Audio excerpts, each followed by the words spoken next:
The Seminole Nation Museum is in Wewoka, Oklahoma. It was constructed of Oklahoma native stone by the WPA in 1937. It was formerly known as the Wewoka Community Center. In 1974, it became the museum and over time grew from 1,800 square feet to over 4,000 square feet. Works by the Harjo, tiger, and beaver families are on display at the museum. Ancient artifacts, clothing, adornments, patchwork are all on display. The museum offers educational programs for all ages and co-sponsors the Sorghum Festival. Upon entering the museum, one is greeted by the Universal Man, a sculpture by Enoch Kelleheny. The front of the sculpture is the bust of a stoic Native American warrior. Shown behind the mask are the varying levels of human emotion. This is a painting in the foyer entitled Courageous Woman Spawned by Many. It is by the incredibly talented Dana Tiger. It is a portrait of a Native American female judge. Miss Tiger is the daughter of the late Jerome Tiger. The art of Miss Tiger is traditional, family-oriented, political, and empowering. Seminole Beginnings exhibit depicts the life of the Seminole tribe pre-removal from Florida. Seminole Indians were forced from their homeland in Florida. In Oklahoma, they established the Seminole Nation of Oklahoma. Only a small group of Seminoles remain in Florida, and they are called the Seminole Tribe of Florida. Additionally, there are Seminole freedmen in the tribe, descendants of slaves. The Seminole tribe is culturally connected to other Florida and southeastern tribes, such as the Uchi, Nikitsuki, and Muskogee Creek. Pre-removal artifacts depicting the Mississippian culture and the encampments of the southeastern tribes. The Treaty of Payne's Landing. A few Seminole leaders signed the Treaty of Payne's Landing in 1832, in which they agreed to give up their Florida lands for lands west of the Mississippi River in Indian Territory. Osceola, who fought in the Second Seminole War, was the Seminole leader who stabbed the Treaty of the Payne's Landing. Mark of the Knife is a famous painting by Enoch Kelleheny. Eventually, the treaty was ratified, and the tribe was forcibly removed from their homeland. Seminal Warriors is another painting by Enoch Kelleheny. It illustrates the warriors preparing for battle during the Second Seminole War. The Battle of Lake Okeechobee was a painting by Johnny Montgomery. The Seminole Wars lasted for 40 years. The Freedmen exhibit. In the mid-1800s, Abraham was a prominent African American in Florida. He was a runaway slave from Pensacola. He became the leader of the Olachia Maroons, an interpreter and advisor to the Seminole tribe. It is believed he fought alongside the Seminoles in every Seminole War. He signed the Treaty of Payne's Landing. He came with the Seminoles to Oklahoma in 1839, but returned to Florida. The carving of Abraham is by the Seminole chief Jerry Haney. The black kettle was brought from Florida, and the shackles were used on the Seminoles during the Second Seminole War.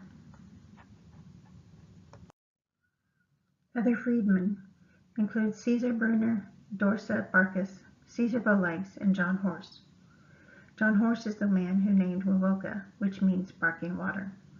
John Horse and his followers would eventually make their way to Mexico, then finally settle in Texas.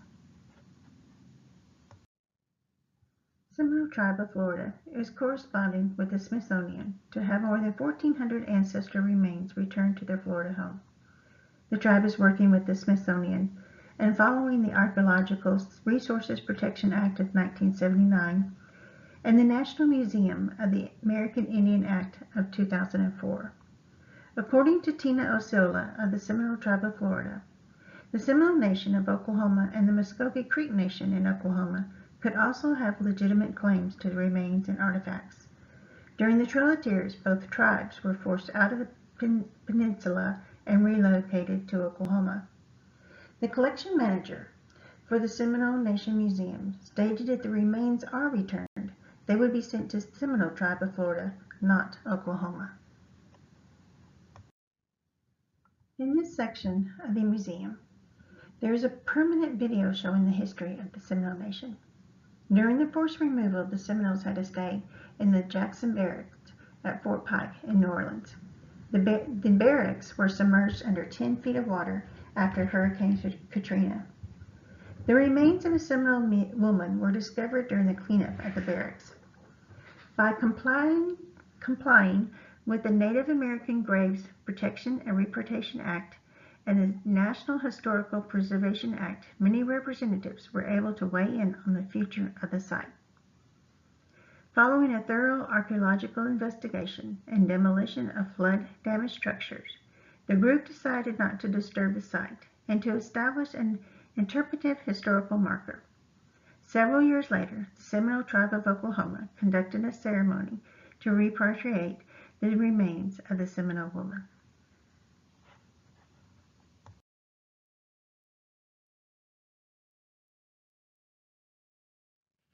Chief Billy Bowlegs fought in the Seminole Second and Third Wars. In 1858, after a long-fought battle in Fort Myers, Florida, he finally surrendered. Among the last Seminole Indians removed to Oklahoma were Billy Bowlegs, his family, and his followers. He became a large landowner in Oklahoma, and there is a town named after him. These are lithographs of Charles Burt King, a pre-Oklahoma chiefs. The other photos are portraits of the Brown brothers. Their father was a government doctor, assigned to accompany the Seminoles from Florida to Indian Territory. Their mother was Seminole. Governor of the Seminole Nation was John Brown. The upper left is his brother A.J. Brown, who was also a leader in the nation. They were the brothers of the future chief, Alice Brown Davis. The desk is the actual desk of Governor John Brown. This is a Seminole reservation and the Sequoia map. You can see the reservation on the left edge in the middle of the Sequoia map. It is the same today, and it is the entire county of Seminole. Seminole traditions. This is a place to sit and watch the green corn dance. The Seminole clan system is a matriarch society governed by clan law identified with certain animals and spiritual beings. Legend of the Snake Clan is another famous painting by Enoch Kelleheny. A story about two men hunting in the Everglades. One goes to a forbidden part of the glades to hunt the fish that the elders warned him about. Because he defied his elders, the young man turns into a snake. The painting is very popular when children's groups come to visit the museum. They are always reminded to mind their elders. The bear sculpture is untitled, but it was carved by Chief Jerry Haney out of alabaster from Oklahoma. Stickball is very popular. It is also known as Little Brother War, a forerunner to lacrosse. It was used to settle disputes. It is still played today. These are two paintings and a photograph of men playing stickball. The Green Corn Dance is a 4-day stomp dance. It marks the beginning of a new season. During the ceremony, each clan is represented.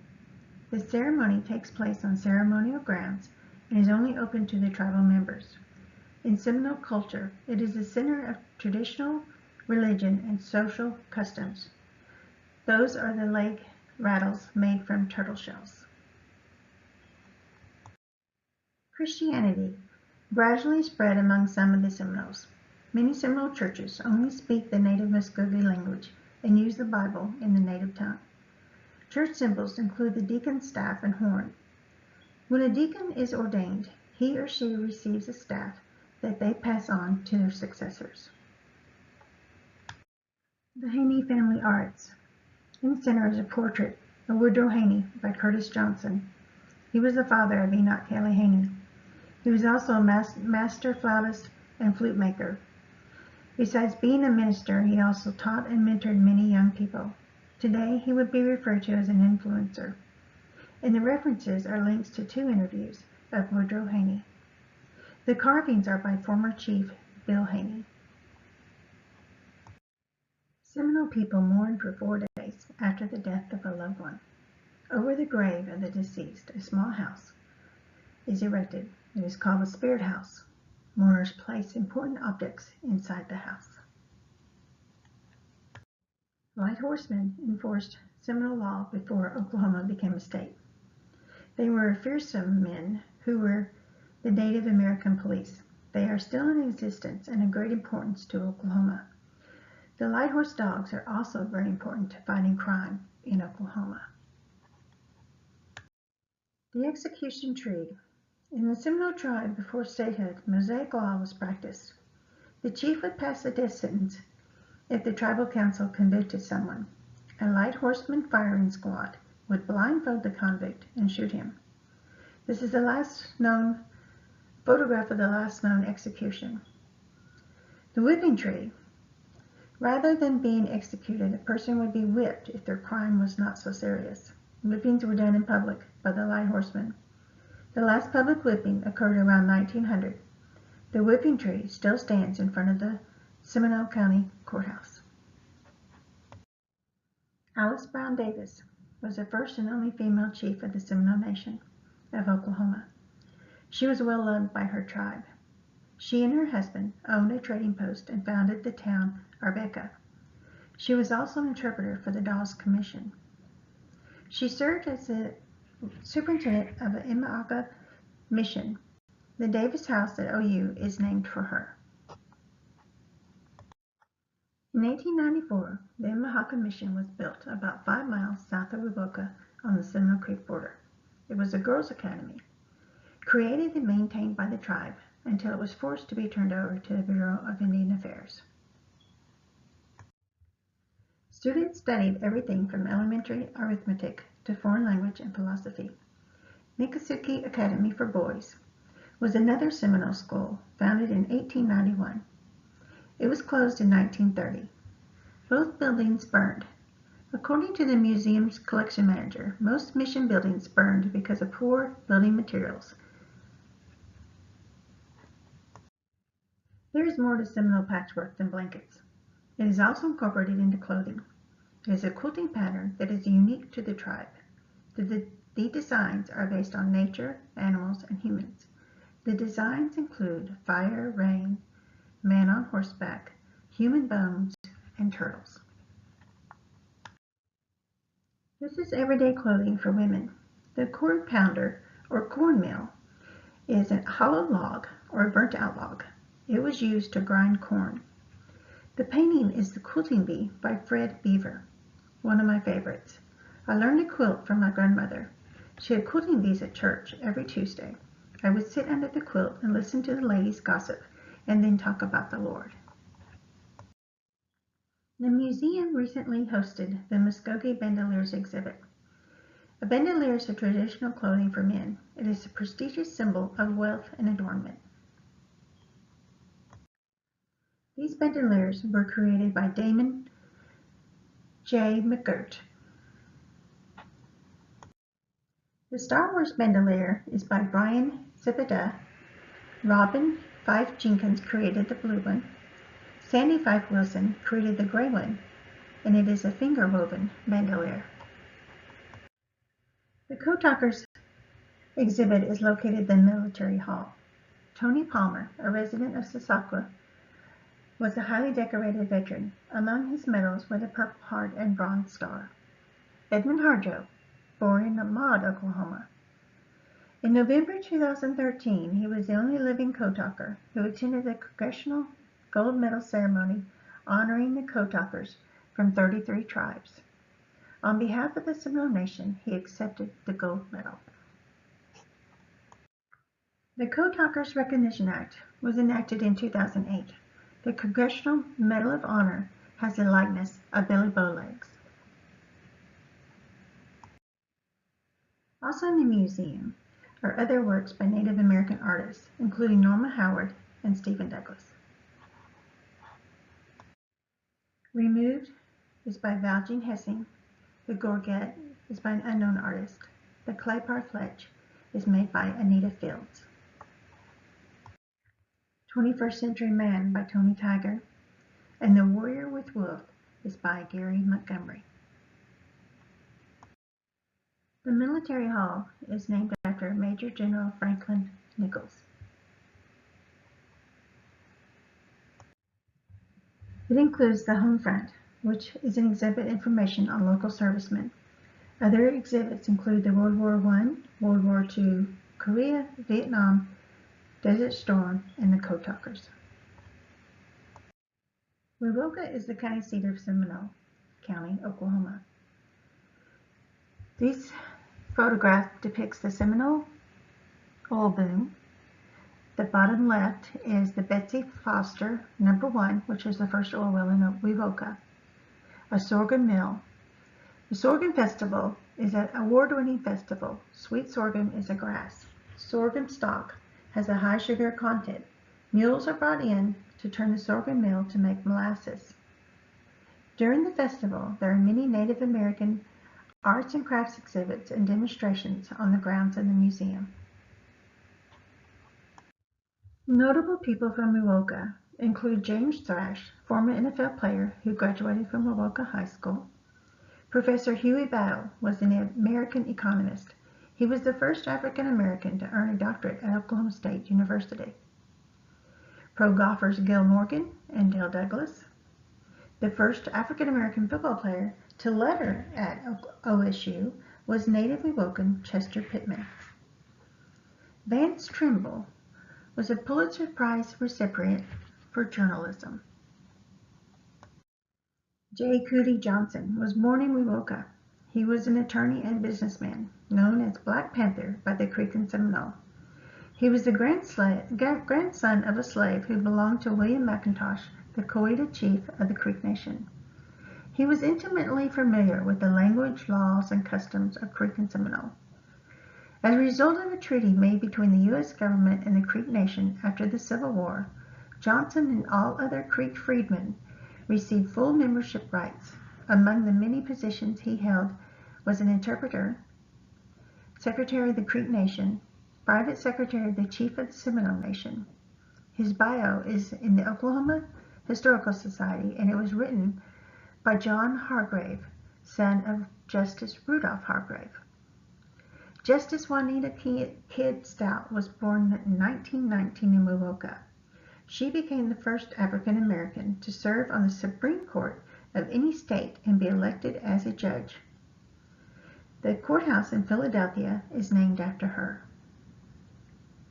Hicks Upton established Law Day. Justice Rudolph Hargrave was born in Shawnee but raised in Wewoka. He served on the Supreme Court of Oklahoma. The Writing Award for the Sovereignty Symposium is named for him. And Mayor Lee Brown, the first African American mayor of Houston, Texas.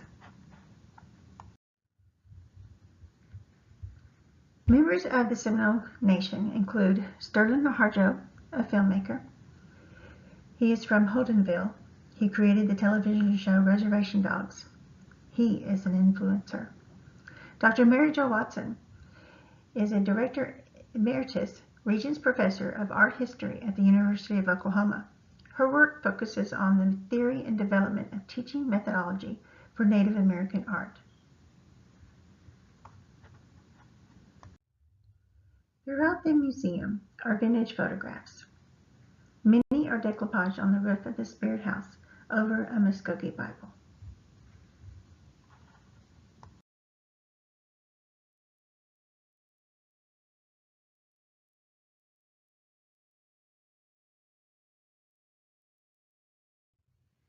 The museum gift shop is amazing. It has artwork, jewelry, clothing, books, Bibles, beads, and beading materials. In closing is The Guardian by Enoch Kelleheny. This is a photo of Senator Haney on top of the Oklahoma State Capitol right before The Guardian was permanently attached to the Capitol. Senator Haney was the last human to touch The Guardian. Throughout the museum is the presence of Enoch Kelleheny. He was a great artist, humanitarian, chief, senator, and representative. He was a son, brother, father, uncle, and friend to many. He was instrumental in establishing the Justice Center, the First Americans Museum, Red Earth, and the Sovereignty Symposium. He also authored the Oklahoma Indian Child Welfare Act. He was a humanitarian, leader, and mentor.